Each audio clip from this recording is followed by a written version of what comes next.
नमस्कार, आप देख रहे हैं भारत 24 और मैं हूं आपके साथ शाजिया निसार। लेकर हाजिर हूं देश की राजधानी दिल्ली से जनता के बीच से जनता की बात। यह है जनता की आवाज। ये वो खास कार्यक्रम है जिसमें देश की जनता का हर मुद्दा बेबाकी के साथ बुलंद होता है। और आज का मुद्दा भी सीधा जनता से जुड़ा हुआ ही है, क्योंकि मुद्दा है वक्फ बोर्ड का, जिसको लेकर के संसद के दोनों सदनों में बिल पेश किया गया था और वो बिल आखिरकार पास हो चुका है, पारित हो चुका है। लेकिन इधर जो विपक्षी हैं वो लगातार विरोध दर्ज करवा रहे हैं। कांग्रेस ने तो ये तक कह दिया है कि हम कोर्ट का रुख करेंगे। वहीं सरकार कह रही है कि हम पारदर्शिता, ट्रांसपेरेंसी लाना चाहते थे, जो इस बिल के जरिए, इस कानून के जरिए अब आएगी। देखना ही होगा कि होगा क्या। लेकिन आज इसी बड़े मुद्दे पर करने जा रहे हैं बड़ी चर्चा। खास मेहमानों का पैनल हमारे साथ मौजूद रहेगा, देश की जनता हमारे साथ मौजूद रहेगी। लेकिन सबसे पहले लेटेस्ट अपडेट के साथ एक रिपोर्ट आपकी टीवी स्क्रीन पर।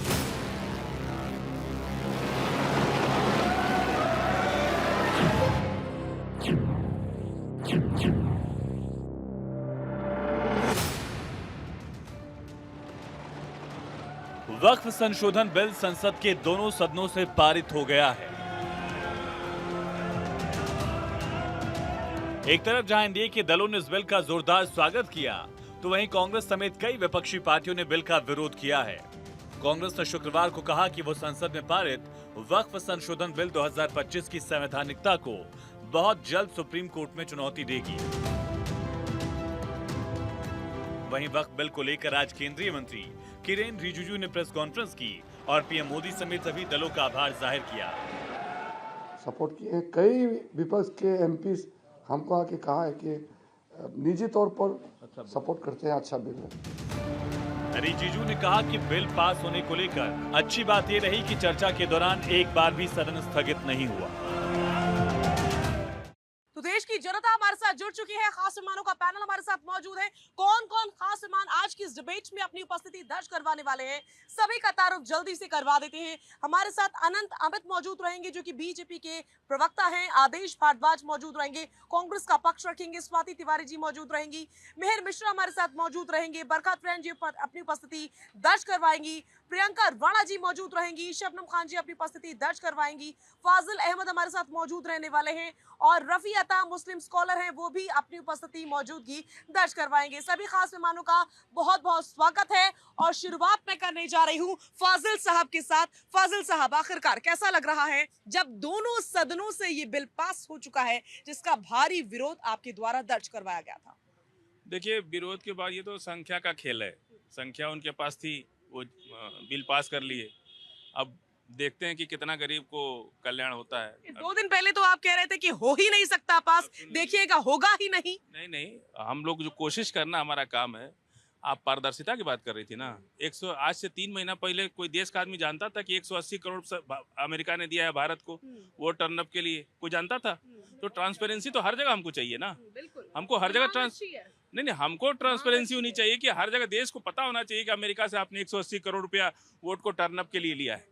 तो ट्रांसपेरेंसी हर चीज की होनी चाहिए। आप आरटीआई का कानून खत्म कर रहे हैं, अब बात ट्रांसपेरेंसी की कर रहे हैं। जब आरटीआई के कानून को आप कमजोर करेंगे, खत्म करेंगे, फिर किस बात की ट्रांसपेरेंसी? आप किससे कितना पैसा ले रहे हैं, किस उद्योगपति का कर्जा माफ कर रहे हैं? पार्लियामेंट में कुछ आ ही नहीं रहा है। कुछ समझ में नहीं आ रहा देश का पैसा जा कहाँ रहा है। इतना देश पूरा जमींदारी उल्लंघन अधिनियम लागू हुआ देश के अंदर, जमींदारी खत्म हो गई। कहाँ दलित के पास जमीन है? ओबीसी, एससी, एसटी के पास, आदिवासी के पास कहीं जमीन है? बिल्कुल सही, आपका विरोध सही है, बिल्कुल सही है। यहाँ पर बिल्कुल जहाँ विरोध होना चाहिए वहां विरोध होना चाहिए कि ट्रांसपेरेंसी की अगर बात है तो सभी कहीं ट्रांसपेरेंसी होना चाहिए। बरखा जी, ट्रांसपेरेंसी तो सभी कहीं होनी चाहिए। फाजिल जी की बात यहाँ तो सही है। ढोंग की पराकाष्ठा मैं तो ये कहूंगी, जब राम मंदिर बन रहा था तो कह रहे थे अस्पताल बनाओ, अस्पताल बनाओ। अब जब वक्फ बिल की बात हो रही है तब इन्होंने एड़ी चोटी का जोर लगा दिया इसे अपोज करने के लिए, जो कि मुसलमानों की ही भलाई में है।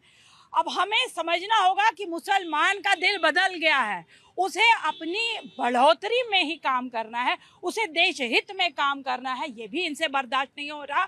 खिसियानी बिल्ली खम्बा नोचे, इन्होंने हर चीज़ अपोज करनी है और वो हर काम करते चले जाएंगे।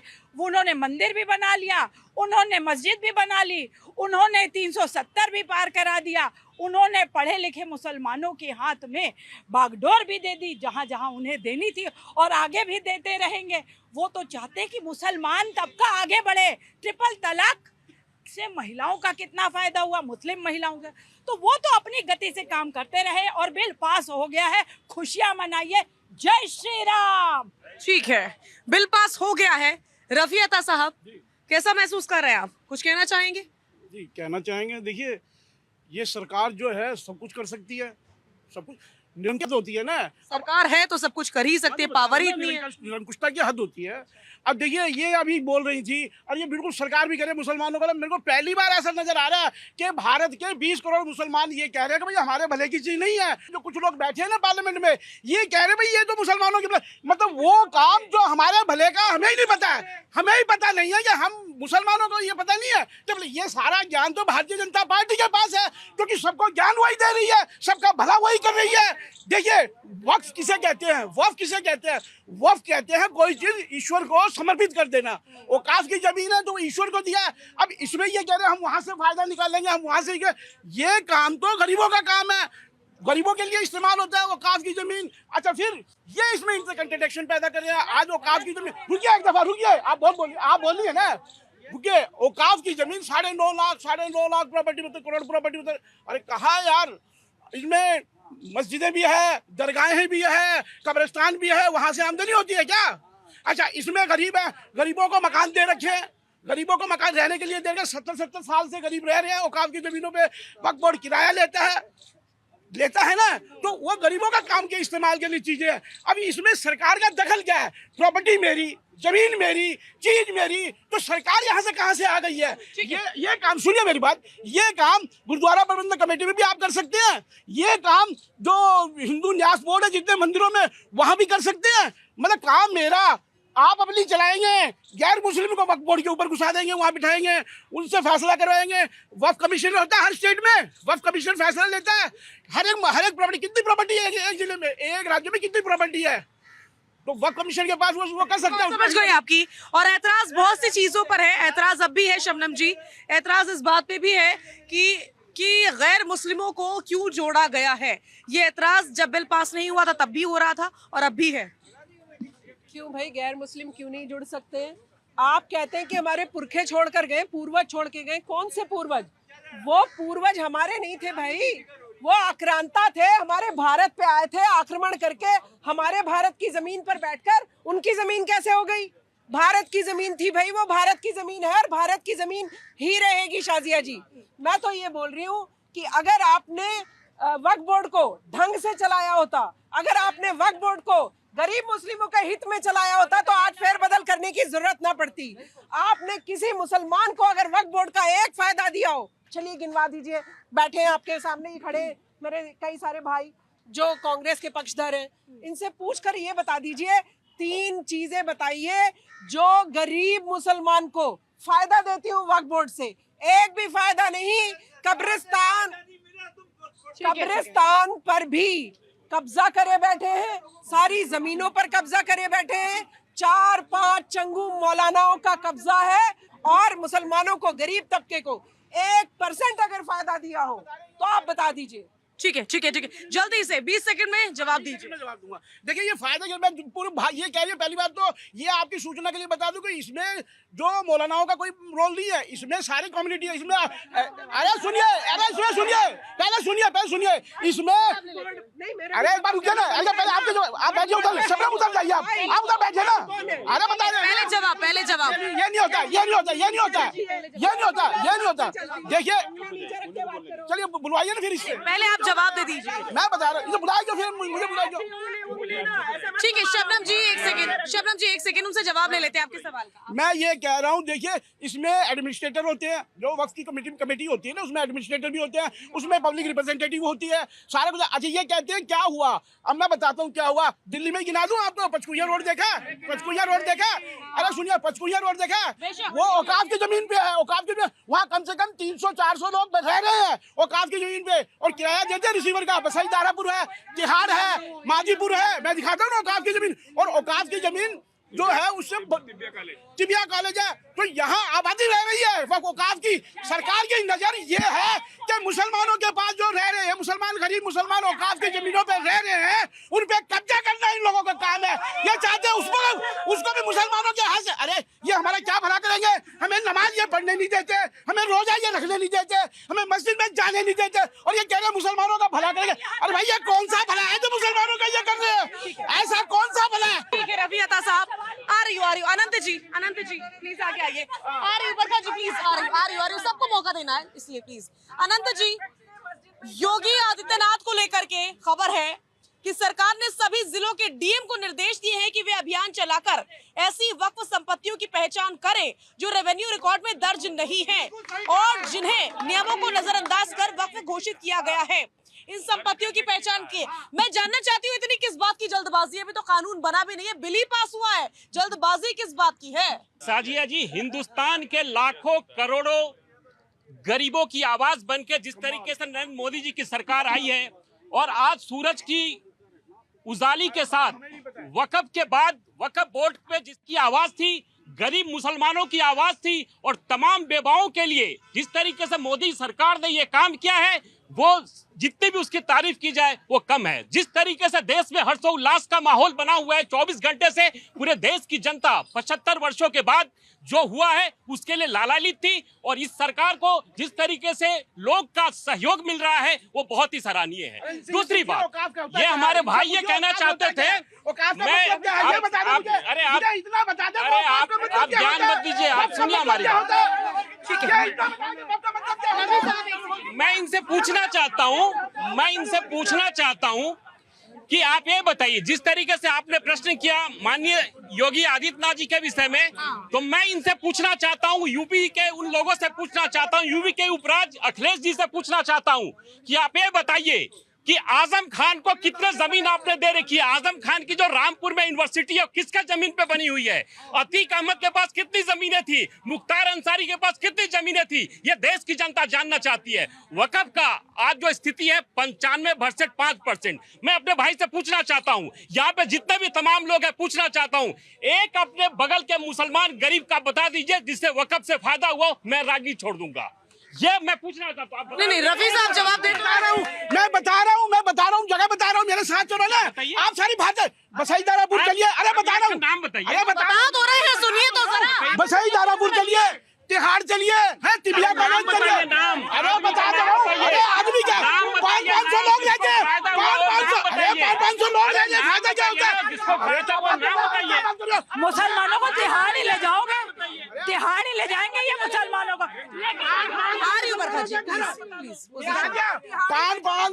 500 मुसलमानों के घर है वहाँ, उनमें रह रहे रिसीवर वक्फ बोर्ड को पैसे मिनिमम पैसे में उनको दे रखा, रिहाइश दे रखी है।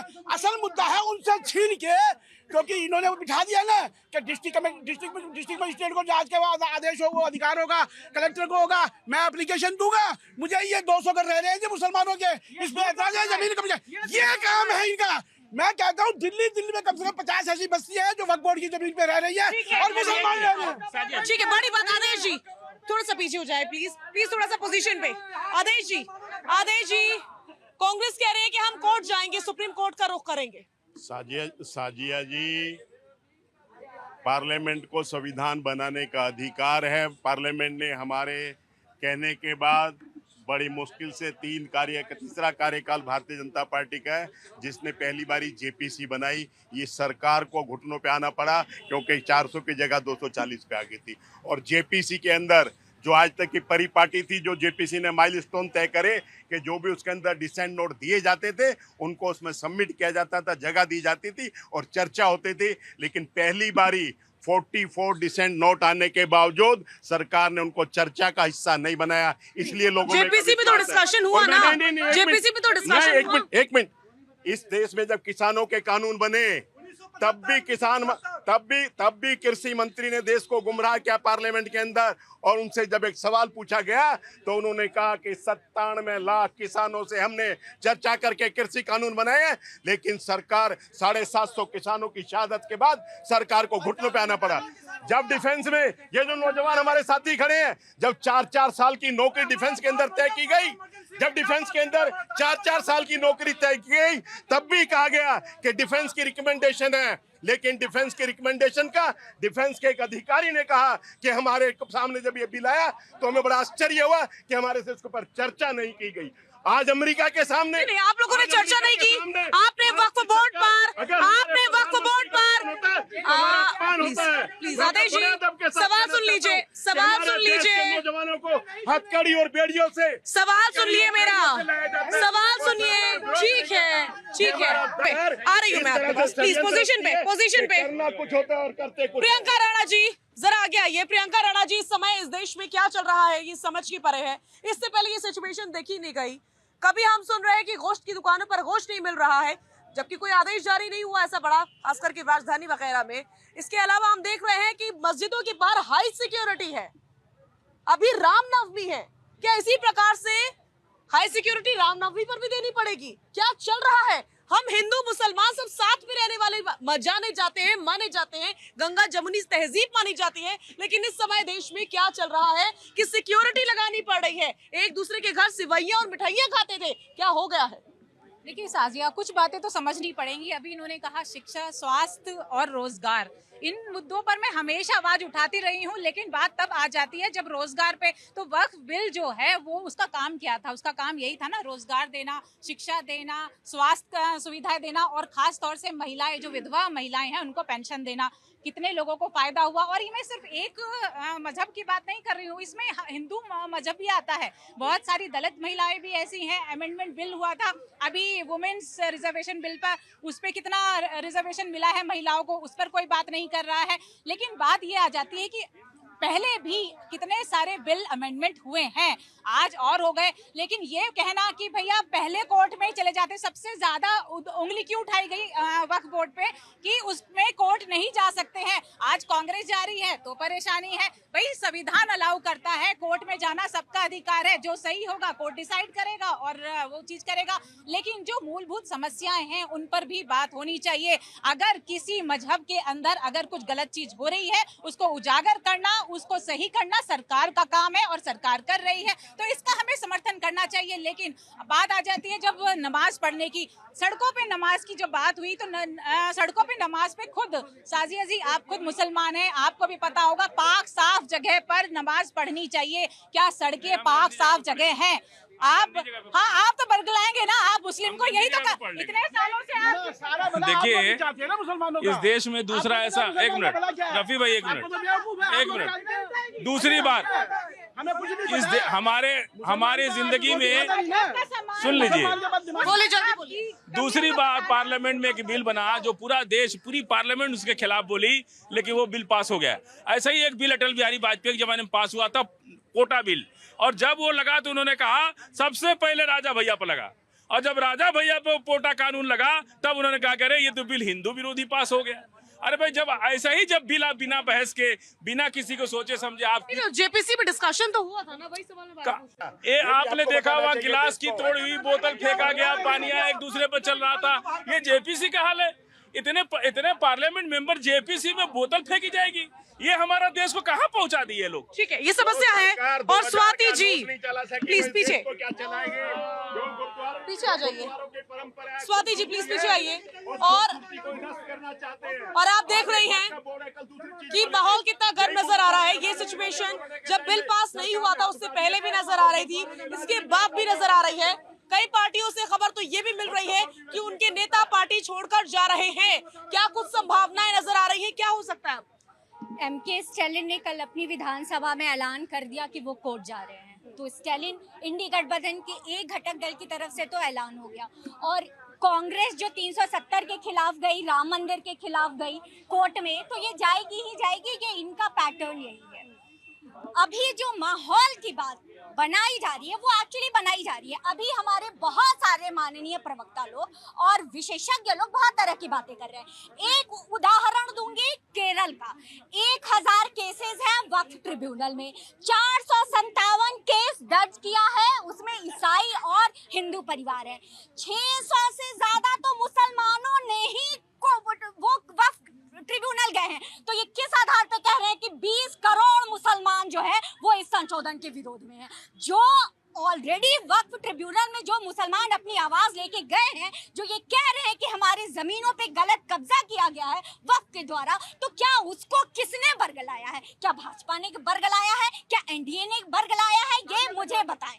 ये एक बात बताएं। एक छोटी सी और बात, बहुत तरह का प्रपंच रचा इधर उधर 2012 में ट्रीटी पे साइन करने वाले मनमोहन सिंह, जिसके तहत ये साइन किया था अमेरिका से कि जब भी वहां कोई इलीगल मिलेगा भारत का तो बेड़ियों में जकड़ के लाएगा, महिला बच्चों को छोड़ के। ये ट्रीटी साइन करने वाले मनमोहन सिंह, अगर मैं गलत हूँ तो मैं एनालिसिस करना छोड़ दूंगी, और कहिए अगर ये गलत है तो क्या पॉलिटिक्स करना छोड़। ठीक है मिहिर जी आ रही हूँ रफी साहब, प्लीज आ रही हूँ काउंटर कीजिएगा। आ रही हूँ मिहिर जी। इससे पहले भी हम देख रहे थे, 2 दिन से लगातार देख रहे थे, आज तीसरा दिन है डिबेट का, जब हम वक्फ के मुद्दे को लेकर के डिस्कशन कर रहे हैं और जनता की राय भी ले रहे हैं। इतनी ही गरमाइश पहले भी थी और अभी भी महसूस की जा रही है। मुझे लग रहा है कि कुछ बड़ा हो सकता है। ये देखिए, चुनाव का है, बिहार सबसे इम्पोर्टेंट राज्य है, वहाँ जेडीयू जिस तरीके से माहौल बना हुआ था, सब लोग अब बीजेपी पक्ष में आ गए, तो खेल तो कुछ हुआ है। सवाल सिर्फ है इंटेंट और कंटेंट का। 2013 में इसी बीजेपी ने सपोर्ट किया था यूपीए सरकार में, तो किस रिफॉर्म की जरूरत पड़ी थी? आज की मुझसे आके आप मुसलमानों की हिमायत की बात कर रहे हैं। पूरी यूपी के अंदर मस्जिद त्रिपाल से ढक दी गई, क्या बात कर रही है बीजेपी? ये तो बड़ी शर्मनाक सी बात है। आप मुसलमानों के लिए सौगातें मोदी 32 लाख मुसलमानों पे बांट रहे हैं, उनको सुरक्षा दो, उनको सम्मान दो, उनके हक की बात करो, उनके हुकूक की बात करो। आज आप कह रहे हैं कि हमने वक्त कर दिया, क्या नया आपने किया? क्या तिरुपति देवस्थानम बोर्ड में कोई मुस्लिम बन सकता है मेंबर? क्या कोई जैन, कोई सिख बन सकता है? नहीं बन सकता है। तो मुस्लिमों का एक जो वक्फ है उसमें आप हिंदू या किसी दूसरे धर्म के लोग कैसे? अब तो ये बराबरी की बात नहीं है। संविधान में जो अधिकार मिले हुए हैं, धार्मिक आजादी का अधिकार, उसका उल्लंघन है। कांग्रेस जा रही है सुप्रीम कोर्ट में, डीएमके सुप्रीम कोर्ट में जा रही है। अब देखने की बात है। हालांकि ठीक है, सदन नंबर से चलता है, इस नंबर गेम में फिलहाल बीजेपी आगे बढ़ गई है, सच है। अब ये कानून बन जाएगा, लेकिन उसके आगे भी प्रोसीजर है। ये देश अल्टीमेटली संविधान से चलेगा। इस वक्त बिल में जो बिल आया है उसमें ऐसी कई सारी चीजें हैं जो साफ साफ इशारा करती हैं। क्या वक्त के मामले पहले कोर्ट में नहीं जाते थे? हजारों ऐसे मामले शाजिया जी कोर्ट में पेंडिंग है। मैं आपको बिल्कुल दावे से ठीक है अब सीधा रुख कर रहे हैं देश की जनता का। जनता क्या सोचेगी, जनता क्या बोलेगी, ये देखने वाली बात होगी। तो जनता से ही सुनते हैं जनता क्या कहना चाहती है। तो देश की जनता का मैं सीधा रुख कर रही हूँ, क्या कहना चाह रहे हैं? ये मैडम ऐसा होता है ना, पता कुछ नहीं होता है, प्रवक्ता बन के आ जाते हैं, सिर्फ बकता होते हैं, कुछ नहीं हो रहा है। ठीक है ना, अगर हिम्मत है, आपके बुजुर्गों जमीन बनाई है, वक्त को गिफ्ट कर दो, आगे आओ, आप एक एग्जांपल सेट करो विद पेपर्स। एक साहब कहते थे कि वहाँ 750 बंदा मर गया था, ऑन रिकॉर्ड्स 3 बंदा मरा सिर्फ। अगर है तो एफआईआर होती। जो बंदा गाजीपुर से घर जा रहा है दारू पी के गिर के मर गया, उसमें जो है किसान गलती की नहीं है। जो बंदा अपने गाँव पहुँच के दारू पी के मर गया ना, वो नहीं है। ठीक है। और वहीं पर एक चीज पूछना चाहते हैं, ये वक्त अमेंडमेंट बिल ने एक चीज का और खुलासा किया। जब सीएनआरसी आ रहा था बिल, तब कुछ लोग कह रहे थे कि भाई ये 20-25 साल पुराने पेपर कहाँ से आएंगे, हमारे बुजुर्ग मर गए, कहाँ से पेपर लाएंगे, बाढ़ आ गई, घर बर्बाद हो गए, ये हो गया। लेकिन वही लोग 9,30,000 एकड़ के पेपर लेकर के बैठे हैं, जो मुसलमान 76 साल पहले पाकिस्तान चला गया था, जो मुगल 250-300 साल पहले चले गए थे, उनके डॉक्यूमेंट है कि वो वक्त कर गए थे। लेकिन 25 साल पुराने सीएनआरसी के तहत पेपर नहीं है, उसमें ये लोग बिरयानी पार्टियां खिलाते हैं शाहीन बाग के अंदर। सीखना है इजराइल से सीखो। इजराइल इतना सा देश है लेकिन उसका विपक्ष उसके साथ खड़ा है। अमेरिका ने 104 भारतीयों को हथकड़ी लगा करके भेजा, जो घुसपैठियों की तरह उनके भारत देश में घुसे थे, उसका विपक्ष उसके साथ बैठा हुआ। 28 लाख भारतीय वहां रहते हैं, किसी ने बिरयानी नहीं खिलाई किसी को, किसी ने वहां सड़कें जाम नहीं करी, किसी ने वहां संस्थाएं नहीं चलाई। यह भारत में ही क्यों देखने को मिलता है? क्योंकि भारत के नेता जो विपक्ष में बैठ करके सिर्फ अपनी कुर्सी का भोग देखते हैं, उन्हें कोई मतलब नहीं है देश के अंदर क्या हो रहा है। आज 5वीं अर्थव्यवस्था बन गया भारत, आज वंदे भारत नमो भारत दौड़ रही है, आज एक्सप्रेसवे के जाल बिछ गए, आज चाइना को पछाड़ के दूसरे नंबर पे रोड मैप में आ गया भारत। आज अभिनंदन जैसा शूरवीर 24 घंटे में आता है, आज कतर से 7 सैनिक आ जाते हैं भारत के अंदर। भारत के अंदर राम मंदिर के लिए कत्लेआम कराया, कार सेवकों में गोलियां चलाई, दुबई में राम मंदिर बना करके दिखाया। ये है मेरा भारत, ये है मेरे मोदी जी का संकल्प। ठीक है। और कौन बोलना चाह रहा है? आ रही इधर से कौन बोलना चाह रहा है? इधर से आप लोग क्या बोलेंगे? बोलना है कुछ? हाँ, सिर्फ सुनने आए आप लोग? अरे रोज ही बोलते हो, एक तरफा बोलते हो, कभी बैलेंस भी बोलो। नहीं, बैलेंस क्यों बोलेंगे? जो बात कह रहे हैं 60 सालों में जो कार्य न कर पाए, आज एनडीए गठबंधन। पहले कहते हैं कि भारतीय जनता पार्टी मुसलमानों का भला नहीं करेगी, आज एनडीए गठबंधन में क्या कहते हैं, बैसाखी की सरकार है। आज नीतीश जी पलटू मार देंगे और कहते थे नायडू जी भाग जाएंगे, तो एनडीए गठबंधन जीता है, देश की जनता जीती है और मुस्लिम गरीब बहन भाइयों की जीत है, जिन्होंने लड्डू बांटे हैं। इनसे खुशियां सुहाई नहीं जाती, इनको चाहिए दंगे, मुजफ्फरनगर दंगा, कहीं पे संभल दंगा, कहीं पे इस प्रकार की बातें नहीं, इस प्रकार की बातें नहीं, ये दंगे वंगे की बातें यहाँ नहीं होंगी, दंगे वंगे की बातें यहाँ नहीं होंगी। पत्रकार महोदय, मैं ये कहना चाह रहा हूँ, जब राजीव गांधी की सरकार थे 1985 में, बहुमत से सरकार 415 सीट से सरकार बनी थी, उस समय राजीव गांधी के साथ आरिफ मोहम्मद जी थे। आज बिहार की राज्यपाल है, उनके इतना पढ़े लिखे कोई भी नहीं है। कहावत में बफ है अल्लाह परेशान हो रहा है मुल्ला, वो वाली बात है। मैं बता रहा हूँ, राजीव गांधी के समय में जब सारा बानो का केस गया तो सुप्रीम कोर्ट, तो एक महिला की गुजारा भत्ता के लिए, तलाक गुजारा भत्ता के लिए कोर्ट ने उनको दिया था भत्ता की बात करें, कोर्ट के ऑर्डर को पार्लियामेंट में लाकर राजीव गांधी ने पलट दिया था। उसके बाद आरिफ मोहम्मद ने इस्तीफा दे दिया था अपने पद से। आरिफ मोहम्मद ने फिर दो साल की बाद जब संसद में गया तो वक्फ बोर्ड क्या बोले थे, जो बोले जो तलाकशुदा जो महिला है उसका हम गुजारा भत्ता हम देंगे। आरिफ मोहम्मद ने उनसे पूछा पार्लियामेंट में, आप कितने गुजारा भत्ता दिया, तो बोलता है एक भी ने हाथ खड़े कर दिए। मैं पूछ रहा हूँ, कर्नाटक से 445 करोड़ रुपया मंदिर से लेकर के आप बुखारियों को, इमामों को तनख्वाह देते हो, हमारा पैसा चर्च पे खर्चा करते हो, लेकिन वक्फ बोर्ड के पैसा जाता तो जाता कहाँ है? बिल्कुल फाजिल साहब, आ रही हूँ, प्लीज रुक जाइए। ये पूछना था नहीं, एक सेकंड फाजिल साहब, मुझे ये समझना है कि अगर आप लोगों ने सही वक्त पर सही काम किया होता, जिस प्रकार से आवंटन होना चाहिए था चीजों का, संपत्तियों का या पैसे का, वो किया होता, तो क्या आज ये घड़ी आती, क्या ये कानून बनता? जाहिर तौर पर कुछ तो कमियां रही है, उसे कबूलना चाहिए। बिल्कुल सही बोल रहे हैं आप। इलाहाबाद में महेंद्र गिरी बाबा की हत्या हो गई, उनके अपने चेलों ने कर दी। किसके लिए? जमीन के लिए। सवाल मेरा वक्त पर था, आप बाबा जी पर पहुंच गए। प्रॉब्लम है, कानून में कमियां हैं। एक भी मुतवल्ली की, सुनिए, एक भी, थोड़ा सा इसको ऊपर कर ले, एक भी मुतवल्ली की हत्या हुई तो बता दीजिए, क्योंकि हत्या करने के बाद भी जमीन उसको नहीं मिलेगी। गरीब मुसलमानों के लिए क्या किया ये बताइए। जो हिंदू प्रॉपर्टी है, कितने, कई हजार बाबाओं की हत्या हुई है, कई हजार बाबाओं की हत्या जमीन के लिए हुई है, जिसका ना बेटा ना बच्चा ना, उसकी हत्या हो रही है। क्यों हो रही है? उनके अपने चेले जमीन के लिए हत्या कर रहे हैं। आप अपने पर जवाब दीजिए, आप अपने पर जवाब दीजिए कि कहाँ सुधार होना चाहिए। पहले जो सवाल आपसे पूछा गया उस पर जवाब। आजाद हुआ, जब देश आजाद हुआ, 3 तरह की प्रॉपर्टी आई। मुसलमानों ने अपनी प्रॉपर्टी वक्फ में रखा, हिंदू ने अपनी प्रॉपर्टी चैरिटी कमिश्नर यानी ट्रस्ट में रखा, और ईसाइयों की प्रॉपर्टी कंपनी एक्ट में रही। तो जिस तरह से कंपनी एक्ट में फादर और डीएम मिल करके किस तरह क्रिश्चियन की प्रॉपर्टियों को बर्बाद कर रहे, बेच रहे, हिंदू प्रॉपर्टी को भी ट्रस्ट के चेयरमैन, ट्रस्टी और डीएम और जो भी उनके ट्रस्टी मिलकर के किस तरह से प्रॉपर्टी लोग बेच रहे।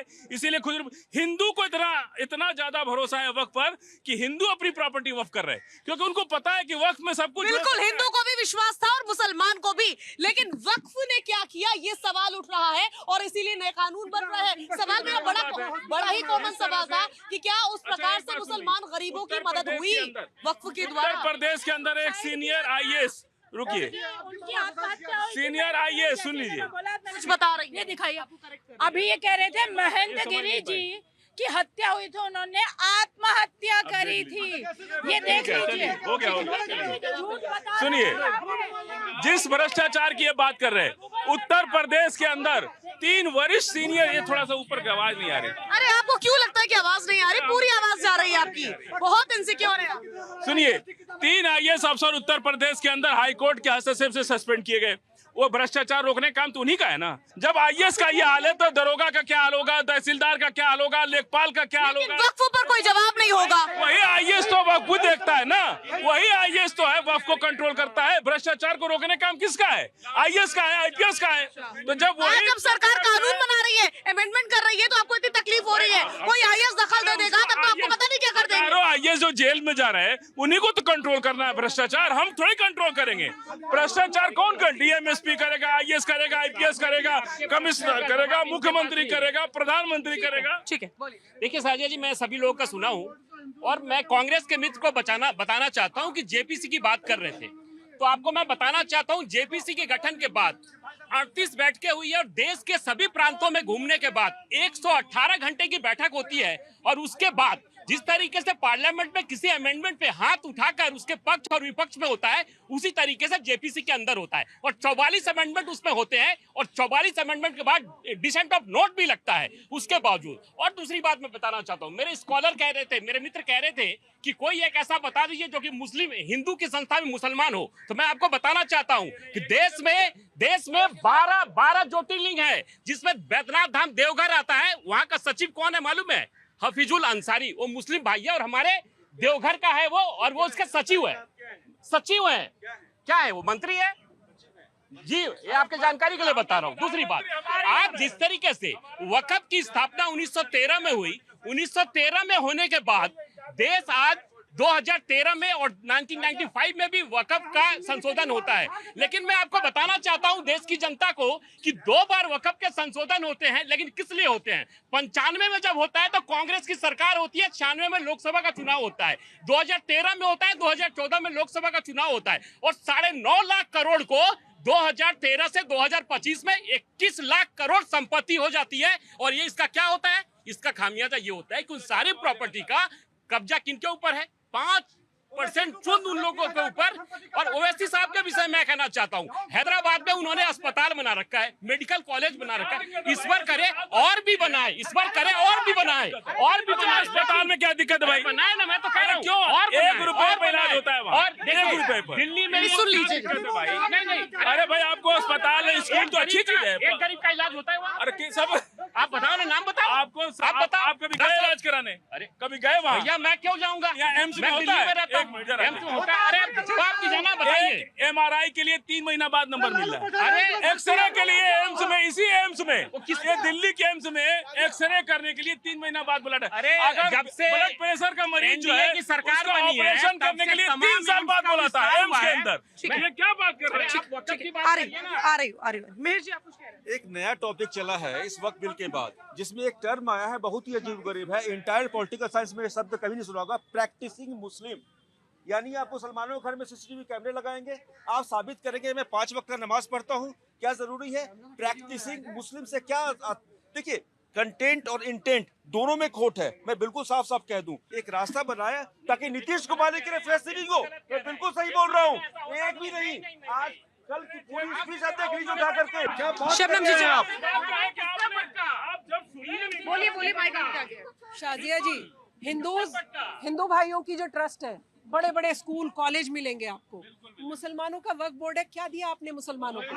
जो मुसलमानों को आपने 2M दर्जे का बना के रखा है, मुसलमानों को देश की मुख्यधारा से भी काट के रखा, और जमीन लाल किला मेरे पिताजी का, लेकिन मुसलमान तुम नीचे रहोगे।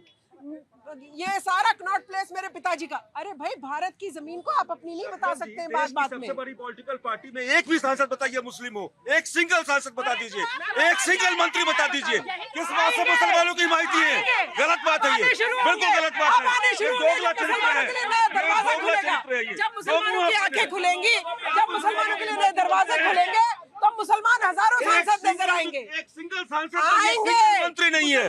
किस बात है? और उनका शोषण करते रहो मुसलमानों का, नहीं चलेगा ऐसे। और करनी में फर्क, ये नहीं चलेगा। ये बिल्कुल एक दिखावे की बात है और झूठा सांसद बना के रखो उसे। आप मुसलमान सांसद भी बनेंगे, उनका दिमाग भी खुलेगा, देश की मुख्यधारा से भी जुड़ेंगे, और मुसलमान आगे भी बढ़ रहे हैं। ठीक है, प्रियंका जी आ रही हूँ। जो एलिगेशंस लगा रहे हैं कि ये बांटने का काम कर रहे हैं, खुद आप मुस्लिम भाइयों को भड़का करके खुद आप भी बांटने का ही काम कर रहे हैं। आप सही चीज बताइए ना। देखिए, अमेंडमेंट होते हैं, पहले भी होते थे, आज भी हो गए। अगर किसी को कुछ अच्छे अधिकार मिलने चाहिए, गरीब तबके को नहीं मिल रहा है, चाहे वो मुस्लिम समुदाय हो चाहे हिंदू समुदाय हो, दोनों में मिलना चाहिए, और सरकार उस पर काम कर रही है, तो क्यों नहीं कर रही है? अब मैं आपको बता देती हूँ साजिया, मेरा दिल बहुत दुख रहा है सच में।